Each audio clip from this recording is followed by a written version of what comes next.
네. 그래도 최근에 암호화폐 시장이 반등하는 모습을 좀 보여주고 있습니다. 현재 녹화 시간 기준으로는 9만 3천 달러 선을 유지해주고 있긴 한데요. 오늘 같은 경우에는 저희가 어떤 내용들을 좀 다뤄볼까요? 네, 저희 지금 암호화폐 시장도 최근에 반등이 나와주면서 숨통이 좀 튀었다라고 많이들 말씀을 해주시는데 그래도 여전히 투자 심리 같은 경우에는 위축 국면인 건 맞습니다. 그런데 저희가 공포 점수가 높을수록 어떻게 보면 역설적으로 저점 매수 구간이다라고 말을 많이 하잖아요. 요새 시장에서 워렌 버핏이 승자다 이런 말을 많이 합니다. 실제로 버핏 같은 경우에는 작년에 또 고점 부근에서 이 많은 비중을 또 현금화 시켰기 때문에 우리가 이런 시장일수록 좀 이러한 탐욕일 때 두려워하고 남들이 두려워할 때 탐욕스러워라 이런 말이 있잖아요. 그래서 더욱더 냉정하게 시장을 바라볼 수 있는 데이터들을 한번 들고 왔습니다. 자, 저희가 첫 번째 페이지 먼저 살펴보실 텐데 저희가 매크로 경제 지표가 일종의 시장의 기초 체력이다 이런 말이 있습니다. 여기 붉은색 그래프가 매크로 컴포짓 지수고요. 그리고 검은색 그래프가 비트코인의 가격인데 실제로 매크로 컴포짓 지수 같은 경우에는 우리가 흔히 알고 있는 다양한 경제 지표들을 종합해서 평균점을 낸 지수다라고 보시면 되거든요. 우리가 흔히 알고 있는 뭐 경제 성장률이라든지 아니면 소비자 신뢰 지수라든지 뭐 유동성이라든지 하물며 뭐 신용 스프레드까지 모두 포함한 매크로 경제 지표의 기초 체력이다라고 보시면 되겠습니다. 이 지수가 높을수록 당연히 시장이 좀 건강한 상태라고 보시면 되고 그리고 이 점수가 낮을수록 경기 침체 우려가 나오고 있다라고 판단을 해주고 있습니다.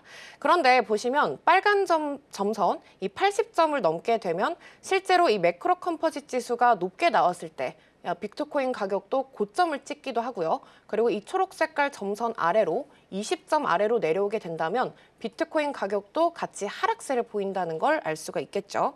그래서 저희가 이 차트를 통해서 우리가 뭘 알 수 있을까라고 살펴봤을 때 실제로 2017년도 불장 21년도 불장일 때 이 매크로 컴포짓 지수가 고점을 찍고 나서 그다음에 시장이 일정 구간의 레깅을 두고 하락하는 모습을 보여주기도 했습니다. 너무 신기한 게 이제 매크로 컴포짓 지수가 고점을 찍고 나서 가격이 후 반영이 되면서 조금씩 떨어지는 모습을 확인할 수가 있고 반대로 본다면 매크로 컴포짓 지수가 경기 침체를 국면을 안고 다시 반등하는 시점에서 가격 또한 후발주자로 따라온다는 걸 알 수가 있겠죠. 그런데 이게 제가 말해서 매크로 경제 지표가 선 반영일 수 있겠다라고 말씀을 드렸는데 최근 구간이 어떤 구간이냐 한번 살펴보시면 이 빨간색 그래프가 컴포짓 지수가 역대 최저치에 굉장히 근접한 수준까지 내려와 있다는 걸 알 수가 있겠습니다. 물론 우리가 여기에서 가격이 더욱더 조정이 나올 수 있고 그리고 지하층을 더 뚫고 내려갈 수 있긴 하겠지만 매크로 컴포짓 지수가 다시 반등하는 구간을 좀 살펴본다면 후 반영이 된다면 그때 경제 지표가 올라가고 나서 그다음에 가격이 오를 수 있지 않을까라고 또 판단을 해볼 수가 있겠고 그래서 앞으로 나오는 매크로 경제 지표 뭐 실업률이 고점 대비 좀 하락한다든지 아니면 뭐 소비자 신뢰 지수가 약간 반등하는 모습을 보인다든지 그런 구간들을 좀 노려서 매수 기회로 삼으면 좋겠다라는 생각이 들고 이어서 제가 재미있는 차트를 하나 더 보여드리도록 하겠습니다. 저희가 위에 보시면 검은 선은 S&P 500 지수고요. 그리고 이 빨간색 영역 같은 경우에는 머니마켓 펀드, 현금 ETF의 유입량을 살펴볼 수가 있는데 실제로 돈이 지금 시장에서 어디로 도망가고 있는가를 보여주고 있는 지표라고 보시면 되겠습니다. 3개월 단위로 돈이 빠져나가고 있는 물량을 보여주고 있는데 쉽게 말해서 사람들이 주식이나 아니면 암호화폐 시장이 무서워질 때마다 금 같은 안전자산 혹은 현금 유입량이 굉장히 높아질 수가 있겠죠. 그래서 이 머니마켓 ETF가 높아지는 구간이 시장이 굉장히 공포스러운 국면이다라고 살펴볼 수가 있겠습니다. 그래서 저는 이거를 사람들이 무서워서 현금으로 도망가는 정도를 시각화한 자료다라고 말씀을 드리기도 하는데 눈여겨보셔야 할 게 이 큰 폭으로 현금 유입이 굉장히 많이 나오는 구간이 있습니다. 그 구간을 저희가 이제 머니마켓 ETF 구간이 스파이크가 튀었다라고 판단을 해주는데 그때가 시장이 굉장히 공포스럽구나. 아니면은 뭐 굉장히 S&P 500 지수가 무섭게 하락하거나 그런 시점이라는 걸 알 수가 있습니다.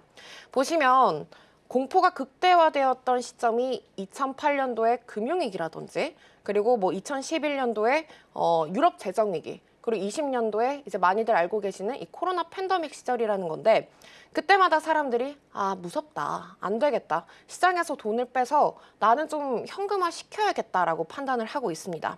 그런데 중요한 건 이게 반대로 보면은 기회가 될 수 있다라는 말을 하고 싶은 게 이 지표를 보시면 현금으로 자금이 극대화되면서 몰렸던 시기 이후에 S&P 500 지수가 급 반등하는 모습을 보여주기도 했습니다. 실제로 사람들은 겁을 먹고 나가지만 큰 자금을 가지고 있는 대형 플레이어들 같은 경우에는 그때가 매수 구간으로 삼고 가격이 급 반등하는 경우가 많았다라는 점이고 그리고 최근 오른쪽 끝을 제가 이렇게 동그라미 구간을 그려왔는데 실제로 또 한 번 현금 쏠림 현상이 나타나고 있습니다. 이 빨간 박스로 표시된 구간이 보신다면 최근 3개월 동안에도 위험 자산에서 안전자산으로 회피 현상이 일어나고 있고 그리고 엄청난 규모의 머니마켓 ETF가 또다시 유입량이 높아졌다라고 보시면 되겠습니다. 저희가 앞에서 말씀을 드렸던 것처럼 매크로 경제 지표와 굉장히 비슷한 데이터를 나타내고 있는데 이게 무슨 말이냐면 경제 지표는 지금 체력이 이미 바닥난 상태고 그리고 안전자산 선호 심리가 높아지고 있는 상황에서 그걸 느낀 투자자들은 지금 시장에서 도망가고 있는 추세를 보여주고 있습니다. 특히 미주식도 마찬가지고 암호화폐 시장도 아직까지 엄청난 개인 투자자들의 매수세가 보이지 않은 상황이겠죠. 그런데 우리가 정리를 해보자면 역설적으로는 그때가 굉장히 바닥권에 머무르는 구간이다라고 정리를 해볼 수가 있겠습니다.